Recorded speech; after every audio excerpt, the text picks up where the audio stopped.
दोस्तों नमस्कार, मैं डॉक्टर एस एम लांबा आपका बायो वाले गुरु चैनल में हार्दिक स्वागत करता हूं।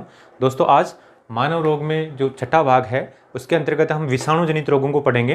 दोस्तों विषाणु क्या होता है, तो हम कह सकते हैं कि विषाणु जीवाणु से भी बहुत सूक्ष्म संरचना है। हालांकि ये सजीव नहीं है और इसको निर्जीव भी नहीं कह सकते, क्योंकि ये हमारे शरीर के जब बाहर रहता है तब तो निर्जीव है, मिट्टी के कण जैसा है। लेकिन जैसे शरीर के अंदर प्रवेश करता है हमारे अंदर की जो कोशिकाएं हैं उन पर कब्जा कर लेता है और जीवित की तरह व्यवहार करने लगता है। तो दोस्तों इसको सजीव या निर्जीव के बीच की योजक कड़ी भी बोलते हैं। हालांकि इसमें कोशिका नहीं होती है, इसलिए कोशिका सिद्धांत का अपवाद है, ये एक अकोशिकीय संरचना है।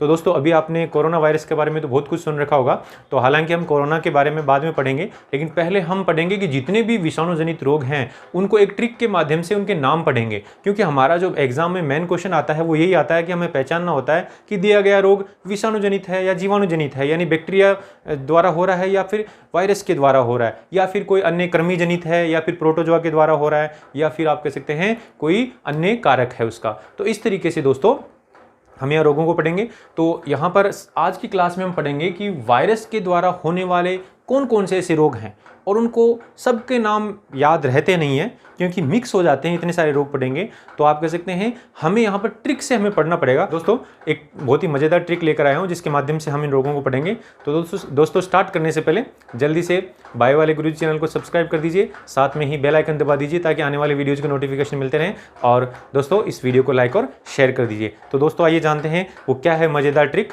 तो दोस्तों यहाँ देखिए एक ट्रिक बनाई है हमने कि एक सेंटेंस लिख रहा हूँ पहले मैं कि सांस रेखा, किसी की सांस है और उसका नाम क्या है रेखा, और उसकी दो बहुएं हैं, वो ऐसे कह रही हैं कि सांस रेखा हमें, यानी हम दोनों को, हमें हिट करके, हमें टक्कर मारी उसने, हमें हिट करके पीछे छोड़ गई। पीछे को मैं यहां पर OHA ऐसे लिख देता हूं, हमें पीछे छोड़ गई, छोड़ गई। तो दोस्तों यहां पर एक लाइन लिखी है मैंने कि सांस रेखा हमें हिट करके पीछे यानी पोएचे छोड़ गई। तो दोस्तों यहां पर दो बहुएं हैं, वो ऐसे कह रही हैं कि हमारी जो सांस रेखा है वो हमारे पीछे से चलती हुई आ रही है और हमें हिट करके, हमें टक्कर मार करके खुद आगे निकल गई और हमें क्या कर गई, पीछे छोड़ गई। तो सांस रेखा हमें हिट करके पीछे छोड़ गई, ऐसे वो दोनों कह रहे हैं। क्योंकि आप तो जानते हैं सांस और बहू में वैसे भी नहीं बनती है, तो अगर बहुएं तेज हैं तो सांस भी का तेज होना जरूरी है, अदरवाइज तो बेचारी परेशान हो जाएगी। इसलिए उन दोनों बहुओं को क्या करे, वो टक्कर मार के पीछे छोड़ गई। तो दोस्तों ये हुई मजाक की बात, लेकिन यहाँ पर ये लाइन याद रखना हमारे लिए कोई मुश्किल काम नहीं है। यहाँ पर हम यहाँ इसको मार्क करेंगे कि देखिए ये इस लाइन के जितने भी अक्षर हैं वो अक्षर हम कई रोगों को बता रहे हैं। तो यहाँ पर जो विषाणु जनित रोग हैं जैसे 1 नंबर, 2, 3, 4, 5, 6, 7, ऐसे ही दोस्तों 8, 9, 10, 11, 12, 13 और 14, यानी इस तरीके से आपने देखा कि इस लाइन से हम के जो अक्षर हैं, इन अक्षरों से 14 विषाणु जनित रोग प्रारंभ होंगे। यानी आप कह सकते हैं इस ट्रिक से हम रोगों के नाम याद रख सकते हैं। जैसे हमने जीवाणु में पढ़ा था, तो जिन बच्चों ने नहीं देखा वो हमारा जो वीडियो है वो आप देख सकते हैं, तो प्लेलिस्ट में जाके देख सकते हैं आसानी से। तो देखो सांस रेखा हमें हिट करके पीछे छोड़ गई, पोएचे छोड़ गई, इससे कौन कौन से रोग हैं, इन रोगों के नाम हम यहाँ पढ़ेंगे। तो दोस्तों देखिए पहला जो रोग है उसको मैं यहाँ लिखूंगा ऐसे, सार्स, 1 नंबर वाले को सार्स, और यहाँ ये अंग्रेजी का शब्द है इसलिए इसको ऐसे RS से लिखेंगे। अब ऐसे RS जो है इसका जो फुल फॉर्म है वो है S for severe, A for acquired, R for respiratory और S for syndrome। तो यहां पर दोस्तों आपने देखा कि सार्स का फुल फॉर्म हो, इसका मतलब निकल रहा है सीवियर एक्वायर्ड रेस्पिरेटरी सिंड्रोम, यानी बहुत ही घातक है। सीवियर का मतलब बहुत ही घातक है, एक्वायर्ड मतलब हमने उपार्जित किया, कमाया है, और रेस्पिरेटरी सिंड्रोम मतलब श्वसन तंत्र से संबंधित है। तो दोस्तों अभी जो आप कोरोना सुन रहे हो ना, उस कोरोना का आप कह सकते हैं ये भाई है। ये 2003 के अंदर चाइना में आया था और इसको हमने कोरोना वायरस से बताया था, और ये जो अभी वर्तमान में कोरोना है थोड़ा सा इससे डिफरेंट है, इसलिए वो ज़्यादा घातक है। ठीक है दोस्तों, उस समय भी हुआ था लेकिन चाइना तक ही सीमित रहा। तो दोस्तों ये जो सार्स है ये काफ़ी गंभीर रोग है और ये श्वसन तंत्र से संबंधित रोग है, इसके नाम से ही पता चल रहा है। हम आगे के क्लासेज में पढ़ेंगे कौन सा रोग किससे संबंधित है, किस रोग में क्या होता है। तो दोस्तों यहाँ पर सार्स, ऐसे ही जो दूसरा नाम है वो है रे। तो रे फॉर रेबीज, रे फॉर रेबीज। तो दोस्तों रेबीज होता है वो आपको पता है ये किसके काटने से होता है, बोले पागल कुत्ते के काटने से होता है। इसमें रोगी को पानी से डर लगने लगता है। तो दोस्तों इसलिए इसको हाइड्रोफोबिया भी कह देते हैं। फोबिया का मतलब डर, हाइड्रो का मतलब जल, यानी रेबीज को हाइड्रोफोबिया भी बोलते हैं। और ये जो रोग है ये पागल कुत्ते के काटने से होता है, तंत्रिका तंत्र से संबंधित रोग है। ये डिटेल हम आगे पढ़ने वाले हैं। फिर देखिए खा, तीसरा है जो खा फोर है दोस्तों खसरा। खसरा ये जमीन वाला खसरा नंबर नहीं है, ये है मीजल्स, इसको बोलते हैं अंग्रेजी के अंदर मीजल्स। ठीक है दोस्तों, तो जो मीजल्स नाम का है जो खसरा है ये भी काफी गंभीर रोग है, ये भी जीवाणुजनित रोग है। फिर विषाणुजनित रोग है। फिर देखिए खा के बाद में तीन के बाद में चौथे नंबर पे, तो चौथे नंबर पे जो है लिखा हुआ है यहाँ पर है, तो है फॉर हर्पीज। अब ये जो हर्पीज है वैसे ये अलग अलग प्रकार का होता है, लेकिन हर्पीज एक वायरस है, इसके अलग अलग प्रकार होते हैं। हर्पीज सिंप्लेक्स कई प्रकार हैं उसके। तो हर्पीज एक विषाणुजनित रोग है। तो हर्पीज को स्पेशली आपको ध्यान रखना है, इतना ही ध्यान रखना है कि हर्पीज क्या है, विषाणुजनित रोग है। ये भी काफी घातक रोग है, इसके बारे में अभी हम आगे पढ़ेंगे। दोस्तों ऐसे ही 5 नंबर पे चलते हैं। 5 नंबर पे जो है वो लिखा हुआ है मे। तो मे फॉर में यहां लिखता हूं मेनिनजाइटिस। मेनिनजाइटिस मतलब दिमाग के अंदर सूजन, मस्तिष्क की जो झिल्लियां हैं उनके अंदर सूजन आ जाना, उसको बोलते हैं मेनिनजाइटिस। तो दोस्तों ये भी काफी गंभीर रोग है। ये जीवाणु के द्वारा भी होता है और विषाणु के द्वारा भी होता है। विषाणु के द्वारा काफी रूप से होता है, प्रमुख रूप से होता है। ऐसे दोस्तों 6 नंबर पे लिखा हुआ है ही का मतलब हिपेटाइटिस। यहाँ जो 6 नंबर पे ही लिखा हुआ है उससे हम यहाँ बोल देंगे हिपेटाइटिस, यानी हिपेट शब्द जो है, हिपेट शब्द है वो यकृत के लिए यूज होता है। टाइटिस शब्द का मतलब आइटिस जो है इसमें, उसका मतलब होता है आइटिस मतलब सूजन, यानी यकृत में सूजन, यानी यकृत सौंथ भी इसको बोलते हैं। दोस्तों ये भी कई प्रकार का होता है और काफी घातक रोग है। तो हिपेटाइटिस जो है ये भी एक विषाणुजनित रोग है। फिर 7 नंबर पे है दोस्तों टे फॉर ट्रेकोमा। टे फॉर ट्रेकोमा।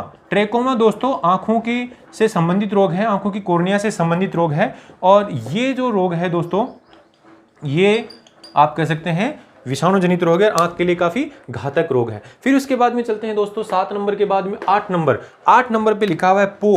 तो पो का मतलब यहां लिख देंगे हम पो फॉर पोलियो, पोलियोमाइलाइटिस, यानी जो पक्षाघात बोलते हैं इसको, वैसे बाल पक्षाघात कहा जाता है। यानी बचपन के अंदर पक्षाघात यानी पोलियो हो जाता है, लकवा हो जाता है, इसको बोलते हैं पोलियो। तो दोस्तों अब यहाँ पर प्लेग और पोलियो दोनों में बच्चे कंफ्यूज रहते हैं। तो छठा सीढ़ी प्ले करने को कहा था, ट्रिक में हमने बताया था, गोटी ने नीमो को छठा सीढ़ी प्ले करने को कहा था। जीवाणुजनित रोगों में बोला था, तो प्लेग तो जीवाणुजनित रोग है, लेकिन पोलियो जो है आप कह सकते हैं पीछे छोड़ गई, पोइचे छोड़ गई। तो पोलियो क्या है, विषाणुजनित रोग है। ये काफी महत्वपूर्ण अंतर है, ये आपको ध्यान रखना है, कई बच्चे इसको भूल जाते हैं। दोस्तों फिर चलते हैं 9 नंबर पे। 9 नंबर पे चलते हैं, ये ए फॉर है एड्स। इसके बारे में काफी वाकिफ होंगे, बहुत लोगों को अच्छी जानकारी होगी, है ना। एड्स यानी जो है अपने आप में एक बीमारी नहीं है, अपने आप में एक लक्षण है, यानी शरीर के अंदर एक विकार आ जाता है, उसकी वजह से अन्य बीमारियां हो जाती हैं। तो दोस्तों एड्स जो है इसका जो फुल फॉर्म अगर देखें तो A for acquired, I for immuno, acquired immuno, D for deficiency, S for syndrome. यानी आप कह सकते हैं acquired immuno deficiency syndrome. Acquired किया है हमने, कमाया है, क्या कमाया है, इम्यूनो डेफिशिएंसी। इम्यूनो मतलब प्रतिरक्षा तंत्र, यानी हमारे शरीर में प्रतिरक्षा तंत्र क्या हो गया है, कमजोर हो गया है। तो एक्वायर्ड यानी प्रतिरक्षा तंत्र की कमजोरी हमने बनाई है अपने अंदर, और उसकी वजह से कई लक्षण आ रहे हैं, कई बीमारियां हो रही हैं। तो जो एड्स है, जिसको एक्वायर्ड इम्यूनो डेफिशिएंसी सिंड्रोम यानी एड्स बोलते हैं, ये इसमें हमारे शरीर की प्रतिरक्षा तंत्र काफी कमजोर हो जाता है, जिसकी वजह से अन्य बीमारियां होती हैं और उस वजह से व्यक्ति की डेथ हो जाती है। तो जो एड्स है ये प्रतिरक्षा तंत्र पर अटैक कर रहा है और ये एक विषाणुजनित रोग है। इसको हम डिटेल में आगे की क्लासेज में पढ़ेंगे दोस्तों। फिर उसके बाद में चलते हैं चे फॉर 10वां नंबर पे। तो चे फॉर चेचक, चे फॉर चेचक। चेचक को दोस्तों यहां पर अंग्रेजी के अंदर स्मॉल पॉक्स बोलते हैं। चेचक आपने नाम सुना होगा, लेकिन अपनी देसी भाषा के अंदर इसको दोस्तों बड़ी माता बोलते हैं। बड़ी माता यानी ज़्यादा खतरनाक है इसलिए बड़ी, और छोटी माता मतलब कम खतरनाक है, तो जो बड़ी माता कहते हैं। और इसका अभी उन्मूलन हो चुका है, टीकों से इसका उन्मूलन हो चुका है। अभी हमारे यहाँ नहीं होता, लेकिन पहले बहुत गंभीर था, लोग बहुत डरते थे इससे। तो जो चेचक है यानी जो स्मॉल पॉक्स है उसको बड़ी माता बोलते हैं, ये हमें ध्यान रखना है। और ये कि विषाणुजनित रोग है, बाकी हम इसके बारे में आगे पढ़ेंगे। फिर देखो 11 नंबर पे क्या है, तो 11 नंबर पे लिखा हुआ है छो, तो छो फॉर हम यहाँ लिख देंगे छोटी माता। छो फॉर छोटी माता। छोटी माता को दोस्तों अंग्रेजी के अंदर चिकन पॉक्स कहा जाता है। जैसे इसको बड़ी को स्मॉल पॉक्स, तो इसको चिकन पॉक्स बोलते हैं। ये भी काफ़ी गंभीर बीमारी है, एक बार होती है बाद में नहीं होती। बच्चों में आप कह सकते हैं होती है तो प्रतिरक्षा बन जाती है, बड़ों में कभी कभी होती है तो घातक भी हो सकती है, लेकिन आप कह सकते हैं ये भी ठीक हो जाता है, विषाणुजनित रोग है। फिर उसके बाद में देखो दोस्तों 12 नंबर पे डे लिखा हुआ है, तो डे से मैं सीधा लिख दूंगा यहाँ डेंगू, यानी डे से क्या लिख दूंगा, डेंगू बुखार। तो आप कह सकते हैं जो डेंगू है, डेंगू ये डेंगू है, ये विषाणु जनित रोग है, मच्छर के काटने से होता है। अब आप कहेंगे साहब ये तो मच्छर के काटने से, मच्छर इस को लेकर आता है, हम आगे डिटेल में पढ़ेंगे। मच्छर एक वाहक का काम करता है, जबकि मच्छर क्या लेकर आता है, विषाणु को लेकर आता है। तो डेंगू एक विषाणु जनित रोग है। अब दोस्तों इसको ब्रेक बोन फीवर भी बोलते हैं, यानी इसमें इतना दर्द होता है कि हड्डियां जैसे टूट रही हों, हड्डी तोड़ बुखार, ब्रेक बोन फीवर, यानी एक तरीके से हड्डियां टूटने का एहसास होता है। क्या इसको बोलते हैं, ब्रेक बोन फीवर, हड्डी तोड़ बुखार भी इसको कहते हैं। फिर उसके बाद में चलते हैं गए, 13 नंबर पे लिखा हुआ है गए, तो गए फोर दोस्तों है गलसुआ।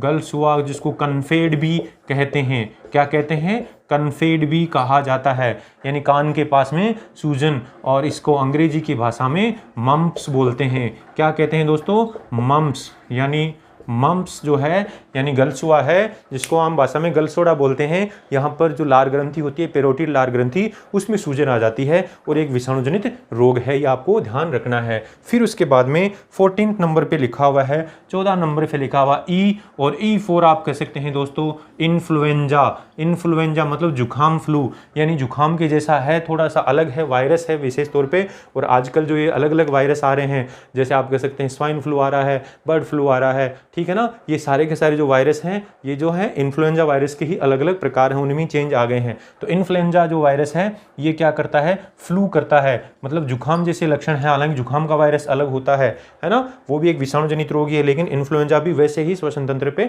अटैक करता है। तो दोस्तों ये हम आके इनकी जो डिटेल तो अगली क्लास में पढ़ेंगे। फिर देखते हैं कुछ अन्य विषाणु जनित रोग जो इस ट्रिक में शामिल नहीं हुए हैं। तो दोस्तों मुझे उम्मीद है कि ट्रिक आपको बहुत पसंद आई होगी। इस लाइन को याद रखना कि सांस रेखा हमें हिट करके पोइछे छोड़ गई। तो इस तरीके से हम इन 14 रोगों को नाम याद रख सकते हैं, क्योंकि हमारा जो प्रश्न आता है वो पहचानने वाला होता है कि हमें कौन सा रोग विषाणु जनित है या जीवाणु जनित, ऑप्शन को देख के पहचानना है। तो जीवाणु जनित और विषाणु जनित रोगों की ट्रिक याद रहेगी तो हम आसानी से पहचान सकते हैं। अब हम कुछ रोगों के नाम बताएंगे जो वास्तव में इस ट्रिक में शामिल नहीं है लेकिन विषाणु जनित ही हैं। तो दोस्तों देखिए कुछ अन्य विषाणु जनित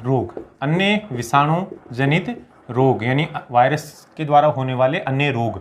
तो दोस्तों यहाँ पर इस ट्रिक में इनको शामिल नहीं कर पाए हम, लेकिन फिर भी इनके जो नाम हैं काफ़ी फेमिलियर हैं, आप इनसे जानते हैं, इनको अन्य विषाणुजनित रोगों को जानते हैं। क्योंकि जो ऊपर रोग पढ़े हैं उन रोगों को आप बहुत कम जानते हैं, सिर्फ डेंगू को छोड़ करके, है ना, क्योंकि कम वाकिफ़ हैं। लेकिन वर्तमान में कुछ ऐसे विषाणुजनित रोग आए हैं जो काफ़ी आपको परेशान भी किए हैं। तो हमने वहाँ 14 तक पढ़ लिया था, 15वें नंबर का यहाँ पर पढ़ेंगे हम साधारण जुकाम। तो दोस्तों साधारण जो जुकाम होता है ये आप कह सकते हैं ये भी विषाणु जनित रोग है, जिसको हम अंग्रेजी में कॉमन कोल्ड बोलते हैं। कि सर्दी गर्मी थोड़ी सी आती है, टेम्परेचर चेंज होता है तो हमें जुकाम हो जाती है, हम कहते हैं तावड़ा लग गया, तावड़ा नहीं, धूप नहीं लगी है, वो विषाणु का संक्रमण हुआ है, वो उस टेम्परेचर पे ज़्यादा सक्रिय हो जाता है, टेम्परेचर चेंज की वजह से ये ज़्यादा सक्रिय हो जाता है। तो साधारण जुकाम जो है ये विषाणु जनित रोग है। इसका जो विषाणु है राइनो विषाणु होता है, जो हम आगे पढ़ेंगे इसके बारे में। ये श्वसन तंत्र को प्रभावित करती है, हम अच्छी तरीके से जानते हैं। साधारण जुकाम के बाद में दोस्तों आप कह सकते हैं एक होता है पीत ज्वर, यानी आपका जो पीलिया होता है वैसे ही है, हालांकि इसके लक्षण पीलिया जैसे हैं लेकिन वैसे अलग है चीज़ है ये। तो जो पीत ज्वर है जिसको येलो फीवर कहा जाता है, ये मच्छर के काटने से फैलता है, स्पेशली जो डेंगू वाला मच्छर है उसी से फैलता है। तो दोस्तों येलो फीवर एक विषाणु जनित रोग है, इसको ऑप्शनों में यूज किया जाता है पहचानने के लिए, इसलिए आपको याद रखना है। फिर उसके बाद में चलते हैं, आपने 5-6 साल पहले एक नाम सुना होगा रोग का, चिकनगुनिया, कि साहब जिसको भी हो गया उसके जोड़ों में दर्द हो गया, 6 महीने तक अंगुलियों में घुटनों में दर्द नहीं गया, बहुत घातक रोग था। तो दोस्तों ये जो चिकनगुनिया है, ये चिकनगुनिया जो रोग है ये भी काफ़ी घातक रोग है, विषाणु के द्वारा होता है, ये भी मच्छर के काटने से ही फैलता है। चिकनगुनिया के बाद में आपने सुना होगा कि कभी कभी क्या होता है, बर्ड फ्लू फैलता है, यानी उस समय मुर्गियां या फिर अंडे खाने पे पाबंदी हो जाती है कि साहब मुर्गियों में फैल गया है, तो आप कह सकते हैं मनुष्य में भी आ सकता है। तो ये जो बर्ड फ्लू है ये भी आप कह सकते हैं काफ़ी घातक रोग है, हालांकि मुर्गियों में ज़्यादा होता है लेकिन मनुष्य में भी फैल सकता है, ये भी विषाणु जनित रोग है। फिर दोस्तों देखिए अन्य रोगों में बात करें तो बर्ड फ्लू के बाद में एक अभी काफ़ी घातक रोग था स्वाइन फ्लू। अब तो कोरोना आ गया है इसलिए इसको भूल गए हैं, लेकिन ये भी आप कह सकते हैं काफ़ी प्रॉब्लम वाला रोग था, इसने भी लोगों को बहुत परेशान किया था, यानी ये भी डेथ हो रही थी इससे भी। तो जो स्वाइन फ्लू है इसमें भी आप कह सकते हैं जुकाम जैसे ही लक्षण आते हैं, श्वसन तंत्र को ये प्रभावित करता है, तो स्वाइन फ्लू भी अपने आप में काफ़ी घातक रोग है। तो दोस्तों इस प्रकार से ये कुछ अन्य रोग थे, ठीक है ना। ऐसे ही आप कह सकते हैं एक अन्य बीमारी और है जिसको कांगो बुखार कहते हैं। कांगो बुखार जो है ये भी दोस्तों, कांगो बुखार भी क्या है, विषाणु जनित ही रोग था। तो इस तरीके से आप कह सकते हैं ये जो सारे जो अन्य रोग पड़े इनके बारे में आप जानते हैं, इनको ट्रिक की जरूरत नहीं है। Swine flu, bird flu, chikungunya, साधारण जुकाम ये जानते हैं, सिर्फ पीत जबर एक ऐसा आया है, येलो फीवर एक ऐसा है जो आप कह सकते हैं ध्यान रखना है। लेकिन ये भी आप कह सकते हैं डेंगू से मिलता जुलता है, इसलिए डेंगू जब विषाणु जनित है तो ये भी विषाणु जनित रोग ही होगा, क्योंकि डेंगू जिस मच्छर से होता है उसी मच्छर से ये भी फैलता है। तो आपको दोस्तों ये नाम याद रखने हैं। तो दोस्तों उम्मीद है आपको ये सारे नाम याद हो गए होंगे और ये ट्रिक भी बहुत पसंद आई होगी। तो दोस्तों जिसने भी बायो वाले गुरुजी चैनल को सब्सक्राइब नहीं किया है जल्दी से सब्सक्राइब कर दीजिए और साथ में बेल आइकन को दबा दीजिए ताकि आने वाले वीडियोज़ के नोटिफिकेशन आपको मिलते रहें। तो दोस्तों इस वीडियो को लाइक और शेयर कीजिए ताकि ज़्यादा से ज़्यादा लोगों तक पहुँचे। ठीक है दोस्तों, नमस्कार।